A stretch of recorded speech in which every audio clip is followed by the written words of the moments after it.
But still, that doesn't detract in any way from how brilliant he truly is. He made his debut as a 16-year-old in 1989. This is BBC News.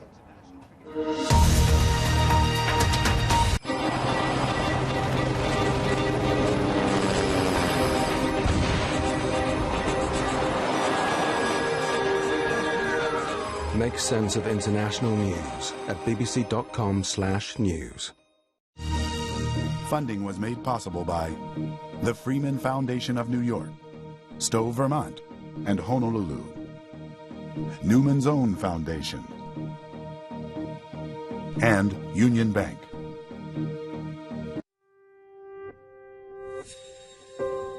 At Union Bank, our relationship managers use their expertise in global finance to guide you through the business strategies and opportunities of international commerce. We put our extended global network to work for a wide range of companies, from small businesses to major corporations. What can we do for you? BBC World News was presented by KCET Los Angeles.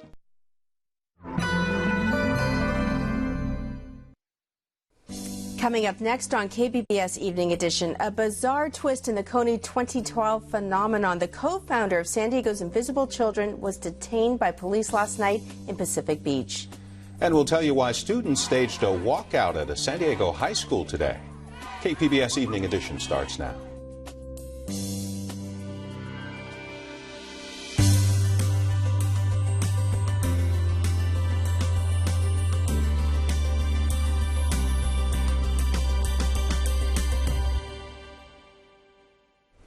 Hello, thanks for joining us. I'm Joanne Farian. I'm Dwayne Brown. The narrator of the Kony 2012 video and co-founder of Invisible Children was detained by police yesterday in Pacific Beach. KPBS reporter Tom Fudge joins me from the KPBS News Center. Tom, you spoke with San Diego police today. What did they tell you? Well, the police told me that at about noon yesterday in Pacific Beach, witnesses say that there was a man who police describe as a 33-year-old white man who was acting in a very irrational, bizarre manner. He was allegedly pounding on cars, screaming. He was in various states of undress. Some witnesses even say he began to masturbate while he was there. Police were called to the scene. And police say that this man was cooperative, and they decided to take him into medical custody. Now, I have to emphasize that he hasn't been charged with any crimes, but police felt that he was acting so irrationally that they needed to get him some help. And later, several media organizations, along with a statement from Invisible Children CEO Ben Kesey, identified this man as Jason Russell. Jason Russell is co-founder of Invisible Children, and he's a filmmaker. And you may recall that Invisible Children, which is based in San Diego, has been a huge news story over the past 2 weeks. They've created a film which is called Kony 2012 that tells the story of a very infamous African rebel leader named Joseph Kony, who allegedly kidnaps children and forces them into military service and forces them into sex slavery. And this video has gotten more than 80 million hits, internet hits, as a result of being put up by Invisible Children. Now, Tom, has anyone you spoke with today indicated what led up to this? Well, we can't be sure, but the statement that was given by Ben Kesey, the CEO of Invisible Children, was very revealing. He said, "The past 2 weeks have taken a severe emotional toll on all of us, Jason especially, and that toll manifested itself in an unfortunate incident yesterday." So that obviously indicates that this is a guy who has been under a lot of stress. Keep in mind that Invisible Children's video has been very popular, but it's also been controversial. The group has gotten a lot of criticism, partly because of some of the conclusions they've reached about Joseph Kony, but also a lot of questions have been raised about the donations that they're seeking and what is done with that money. So you can imagine that someone like Jason Russell would have been under a lot of pressure. Tom, do we know where Jason Russell is now? I do not know where he is, and police would not tell me. He was taken into medical custody by police yesterday. Where he is today, we can't say. KPBS reporter Tom Fudge. Hundreds of students walked out of classes at Mission Bay High School this morning. They were protesting pink slips handed to some of their teachers.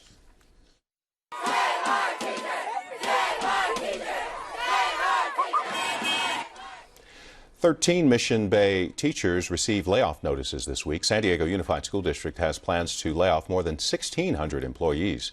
It faces a possible budget shortfall of up to $122 million. The protesting students say they're fed up of the layoffs.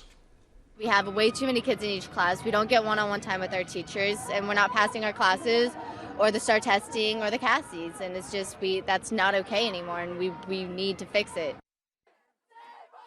The district says layoffs can be avoided if the employee unions agree to concessions. So far, the teachers union has not agreed to negotiate, saying the shortfall is based on unreliable state projections. Southern California Edison is reporting more tube failures at the San Onofre nuclear power plant. The tubes carry radioactive water. Each of the plant's steam generators has hundreds of them, and this week 7 have failed during pressure tests. The Unit 3 reactor has been shut down since a leak on January 31st. A special team of inspectors from the Nuclear Regulatory Commission will visit the plant Monday to try to find out why the tubes are failing. A man who opened fire at a Carlsbad elementary school has been found sane by a jury in Vista. Brendan O'Rourke was convicted last week of attempted murder and assault with a firearm. The jury's decision today means he could be sentenced to more than 100 years in prison. The attack in 2010 injured 2 second-grade girls. It was a disappointing morning for the San Diego State Aztecs. The men's basketball team is out of the NCAA tournament, falling to the North Carolina State Wolfpack 79-65. This was the team's 3rd straight trip to the tournament, and head coach Steve Fisher says the best is yet to come. Well, the Aztec women's team is getting ready for their turn at the big dance. They're the 12th seed in the tournament. On Sunday, they play 5th-ranked LSU. Point guard Chelsea Hopkins says the plan is to simply play Aztec basketball.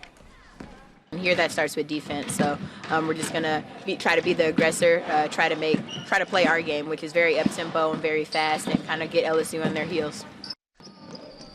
The game against LSU starts at 4:45 Sunday afternoon. If the Aztecs win, they will play again on Tuesday against Penn State or El Paso. It was a day of service for fraternity and sorority members from San Diego State. This year's beneficiary is a charter school that primarily serves the Somalian community. It brought a record number of SDSU students together to encourage these youngsters from Ifton Charter School to pursue a college degree, help beautify their school grounds and faded boundary lines, and engage them in fun with a school carnival. Yusuf Abraham is one of 2 students who help organize the event. To help out with the famine that's currently crippling Somalia. San Diego is home to one of the largest populations of Somalis in the U.S., and it's these children who represent the future. That's why Abraham and another SDSU student created Cure Africa. It stands for Communities United Reviving East Africa. A lot of our youth are misguided, so we're trying to help them actually pursue that higher education. It's also bringing fraternities and sororities from SDSU together, says Haley Mesner. This definitely has been one of our biggest years ever, some of the most participation we've ever had for most of the Greek students. So I think this is kind of a world changer this year. It's kind of changing everything. There are millions of children in East Africa affected by famine conditions. Mesner says this event is a sign of hope. Anyone can make a difference, no matter where you are.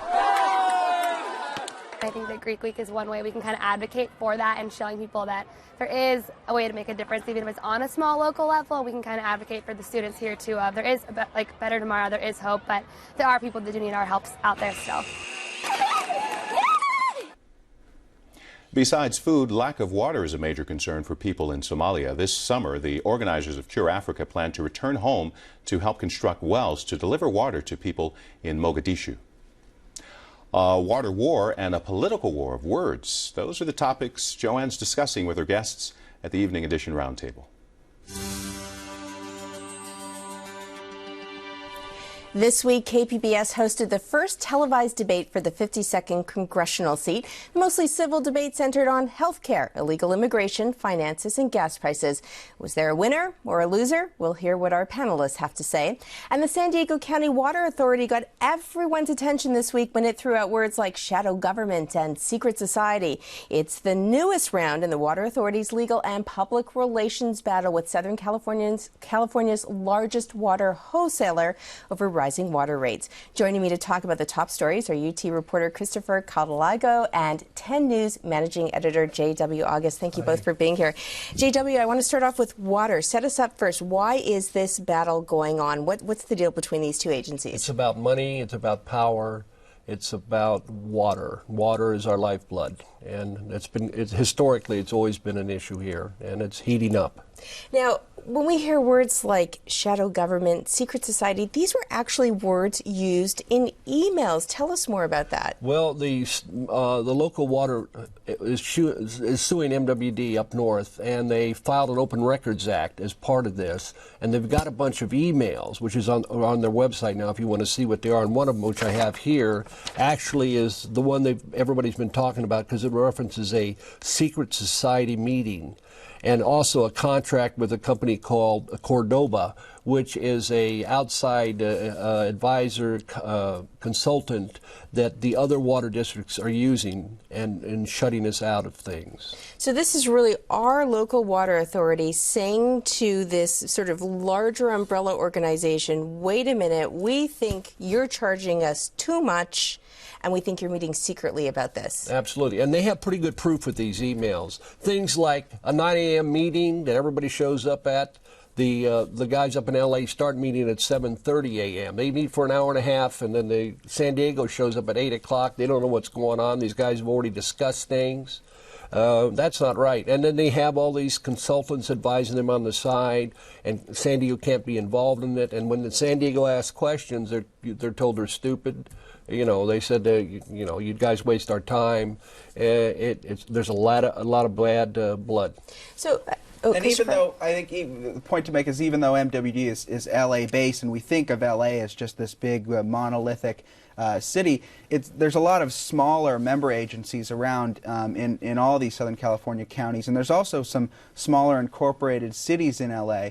And I think what the County Water Authority is saying is that all of these are acting to conspire against San Diego, if not all of them, a good majority of them. And I think it means quite a bit to folks here, because you get that MWD is the one that if it raises its rates, those are then passed down to all the smaller water districts, and you end up paying more for something that I guess is questionable at this point. I want to talk about sort of these increased rates, but first of all, there is a point of law here too in terms of the Brown Act, right? In California, we have a law that says you cannot meet secretly. These public agencies aren't supposed to do that. But it's not the public agent, it's not the bosses, it's some of their subordinates. So the argument is, well, are they doing this, the subordinates doing other business, or are they dealing with the business of the public? That's what they're saying up north. Yes, and I think J.W. was saying it's the locally appointed officials who represent each of the cities. They would definitely be covered by this Brown Act, but would the staff and consultants and some of these other paid folks who then might make a recommendation to these appointed folks who probably aren't as familiar with the ins and outs and might just be carrying their water. No pun intended. So let's talk a little bit about what it means to the customer then. You mentioned water rates. We've been hearing a lot about increasing water rates lately. So ultimately, does this mean we are paying more for our water here? We will be. It's 12.5% over the next 2 years. That's what the meeting was about when all of this came about. They were discussing its next boost to San Diego. And the actual lawsuit has to do with the fact that San Diego feels they're overcharging us and taking that money and giving it to the other agencies up in L.A. And that's how they're able to form this group up there to oppose the water district here. Well, this is likely only the beginning of things. We know there's a hearing in April about those water rates. I want to move on to our second big story this week. On Wednesday, voters got a good look at the top 3 candidates vying for the 52nd congressional seat during a KPBS televised debate. Congressman Brian Bilbray, Port Commissioner Scott Peters, and former Assembly member Lori Saldana took part in the debate, which featured few fireworks, but addressed a wide range of issues. Now, was there a clear winner or loser? Now, Christopher, you were a journalist on the panel. You got to ask questions. You saw it firsthand. Your overall impression, first of all. Like I said, I think that there were several winners. I think each of them made some very good points. I think Lori Saldana came out of the box very aggressive. She showed a command of the subjects that we threw out there. Scott Peters, obviously trying to appeal more to kind of the moderate voter out there, showed that he could be both business friendly as well as environmentally friendly. And I think Brian Bilbray, by stressing a couple of the congressman, by stressing a couple of the bills that he's worked on and the partnerships he's had with Bob Filner and former House Leader Nancy Pelosi, was also trying to kind of demonstrate some bipartisanship in this new redrawn district. We'll see how long his Democratic opponents allow him to continue on that kind of platform. But for now, I think each of them have something they could look back on and be happy about, and we'll see where it goes from here.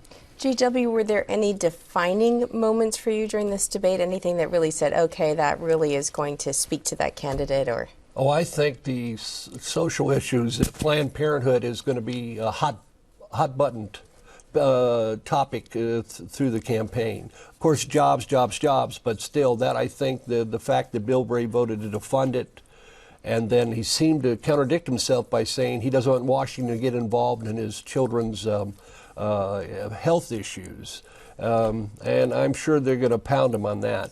I think it was interesting to look. You hear that Scott Peters and Brian Bilbray say the same thing about not wanting Washington to get involved, but that could mean two different things. Absolutely. Saying that Yes. could mean both that you don't want the government involved at all, or that you want the government to pay for some of these things and then kind of step away and let women have these health care issues such as abortions and contraception, which is really what the kind of heart of the discussion was about. And what's new this election cycle, too, we've got the top 2 primary happening, right? So we saw 2 Democrats and 1 Republican in this debate, right. And we could end up, couldn't we, with Democrat versus Democrat, Democrat versus Republican. We could. So was it a struggle, do you think, or is it going to be for the 2 Democrats to set themselves apart from one another? Could we see a hint of that in this debate? Oh, I think we did. Lori Saldana was extremely aggressive, seemed to be up to speed on a lot of the issues. Clearly, she was more aggressive than Peters. Whether that pays off for her remains to be seen. Yeah. But she's clearly targeting activists and people kind of on the left side of the Democratic Party, which is an interesting and maybe a good tactic in the end, because those are the folks that get very excited about voting in primaries. Scott Peters is kind of pursuing this game plan that we think he might use in a general election if he's to make it through the primary, which is to appeal to really a third of that district, which are folks that don't identify with either party. And he thinks that he could pick up a big chunk of that and possibly challenge Bilbray in that way. Now, Chris, I know one of your questions was about Iran. Were there any responses to that question or to any of the other questions that surprised you, that we actually learned something new about a position? On that one, I think, Bilbray is trying to give a consistent answer that he allows these other branches of government to essentially operate on their own without Congress intervening. So his answer was basically he would not fault the president or go after the president on invading Iran as long as the president didn't commit ground troops. And I think it's an important thing to look at, because you have a lot of Republicans, and including Brian Bilbray on something like the healthcare overhaul, really talking about the president overstepping. So you have to kind of contrast, one issue with another and see if these candidates are being consistent. We don't have a lot of time left, but JW, I want to end on this because there's a reason KPBS looked at this 52nd congressional seat. Tell us why this is one to watch right now. Ooh, it's close because of the new district. The population split Republican-Democrat is very, very close, closer than any district congressional race in the community. It's going to be a hot one all the way to November. Okay, well, for people at home, you can still see this debate, kpbs.org. Thank you, gentlemen, for being here. Thanks a lot. Social media may have created a new problem for the Surfing Madonna. The state has weighed in on plans to move the mosaic. The story coming up. And if you can't wait for Comic-Con or you couldn't get a badge, we've got an alternative just up the road. The story in a moment from our Culture Desk. This is KPBS Evening Edition.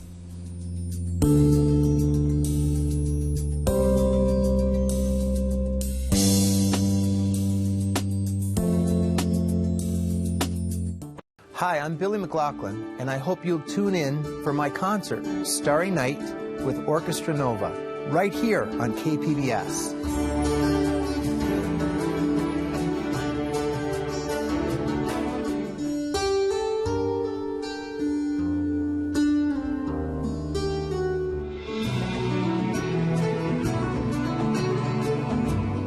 Premieres Sunday at 8 on KPBS. Hi, I'm Elsa Sevilla. If you find yourself hearing about a great program on KPBS after it's already aired, we have a solution. Get notified about your favorite TV programs on KPBS before they air by subscribing to the TV Highlights email alert. This daily email will feature the best programs coming up right here on KPBS TV, so you can make a date to tune in or plan to record it. It's easy to register. Just go to kpbs.org/alerts. KPBS Evening Edition is made possible by Joan and Irwin Jacobs and by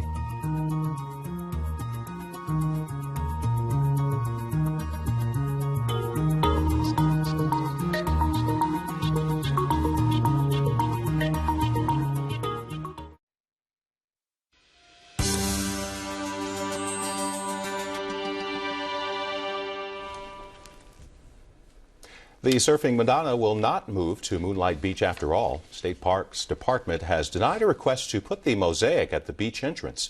The denial is reportedly because of a blog post by the artist. UT San Diego says artist Mark Patterson wrote on a Catholic website the Virgin Mary inspired the piece. The State Attorney General's office says that violates the no preference clause regarding religion. Patterson told the paper he will meet with his legal team Monday to discuss finding another location. If you were unable to buy tickets for this summer's Comic-Con, then you might want to consider WonderCon. KPBS arts reporter Beth Accomando profiles Comic-Con's sister convention. On the morning of March 3rd, badges for Comic-Con went up for sale and closed in less than 2 hours. Twitter and Facebook were abuzz, with people either elated they'd gotten the coveted badges or enraged because they got shut out of the process and would not be attending North America's biggest pop culture convention in July. Comic-Con needs to cap attendance at 130,000 because it's maxed out San Diego Convention Center space. But WonderCon still has badges available for this weekend. What's WonderCon? David Glanzer calls it Comic-Con's little sister. WonderCon started about 25, this will be the 26th year, and it's always been in the Bay Area. And it's very similar to Comic-Con in that it's a popular arts convention that centers on comic books first, but toys, games, movies, television, things of that nature. But about half the size, with 50,000 attendees last year. Glanzer's the spokesman for Comic-Con International, which oversees both conventions. He describes WonderCon as Comic-Con Light. Anthony Bonacore agrees. He's been to WonderCon 4 times. This one's smaller and less crowded, and I kind of like that. Like the Comic-Con's big and it's got a lot going on, and it's fun to go to. But it's less packed, and when I'm looking for something specific, it's a lot easier to get around. And even easier this year because WonderCon is in a bigger space than usual. Normally, WonderCon takes place in San Francisco. And this year, the convention center in San Francisco is doing some renovations, so we had to find a new location. And this year, we'll be in Anaheim. This means San Diegans wanting a Comic-Con-like experience but without the stress of having to compete for badges and then waiting in long lines for panels, can travel less than 2 hours north and walk right up to the door and buy a badge for the 3-day convention. Anaheim is also the convention center trying to woo Comic-Con away from San Diego. There's no ulterior motive to have it in Anaheim. If there is a side benefit, it will be that we will have done a show in Anaheim, so we'll understand how that facility works. But we didn't put the cart before the horse, so one shouldn't read too much into that. As for WonderCon, the plan is to return to San Francisco, but no dates have yet been set for 2013. The Bay Area is also where the nonprofit organization hosts APE, the Alternative Press Expo, a convention geared toward very independent and self-published small press. Basically, we have a mission statement to introduce comics and popular art into the general public, and each of those 3 shows help us to fulfill our mission statement. All of our events have, we try to make it as easy to attend as possible, and whether that be disabled services or shuttles, again, trying to have as much volunteers as we possibly can to assist our people. We know there are a lot of people who come to the show who've never been there before, and sometimes it can be overwhelming. And it pays to check out the schedule in advance. As we always say, look at the events guide, look at the program book, figure out what it is you want to see, and take your time and have a good time. WonderCon has DC and Marvel booths, a presentation on how to build your own Art 2 unit, panels on TV shows like Fringe and Alcatraz, and a Hollywood presence. 20th Century Fox will have a panel on Ridley Scott's new film, Prometheus, the prequel to Alien. And Columbia will showcase Marvel's The Amazing Spider-Man. That panel points to the changing nature of the comics world, says Marvel's Vice President of Brand Planning and Communication, Michael Pasciullo. Our company has evolved over the last 5 or 6 years from strictly just a publishing and a consumer products company to now where we're doing the theatrical and we're doing television, video games. People that are introduced to our properties through movies can now learn more about what we're doing in comics and television. So it kind of lets us cross-pollinate those different demographics and create even greater awareness and interest in Marvel. But it's all part of our pop culture, says David Glanzer. It may not be traditional art, but who says art has to be traditional? That lack of tradition is also reflected in the company that oversees the conventions. Comic-Con has about 24 full-time staffers, and none of them could be described as your typical business or corporate types. Well, yeah, we're all fans. I mean, it sounds kind of, corny, but we really do put on the type of event we want to attend. And a final word of advice for those planning to attend WonderCon this weekend. Wear comfortable shoes because you'll be doing a lot of walking, and stay hydrated. That was KPBS Arts reporter Beth Accomando. WonderCon started today at the Anaheim Convention Center and runs through Sunday. This is KPBS Evening Edition.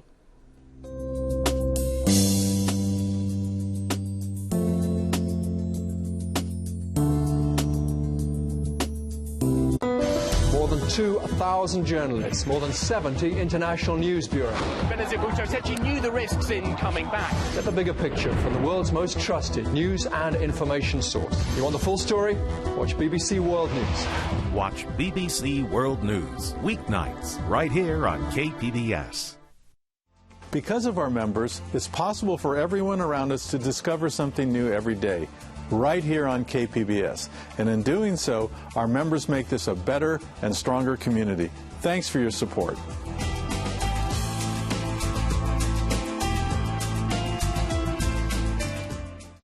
Coming up on Finding Your Roots, lifelong friends Harry Connick Jr. and Branford Marsalis embark on a search for their ancestors. It's almost impossible to believe that they were here during that time. Wow, I never saw that before. Finding Your Roots. March 25th at 8 on KPBS.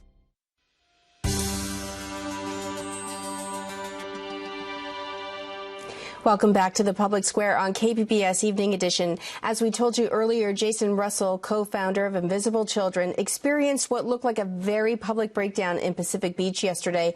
And just as social media propelled him and his organization to instant celebrity, social media is now documenting his reported meltdown. A well-known celebrity gossip website claims to have video of Russell standing naked on a street corner in Pacific Beach, acting erratically. And it's what everyone is talking about on Twitter. Take a look at some of the Twitter chatter.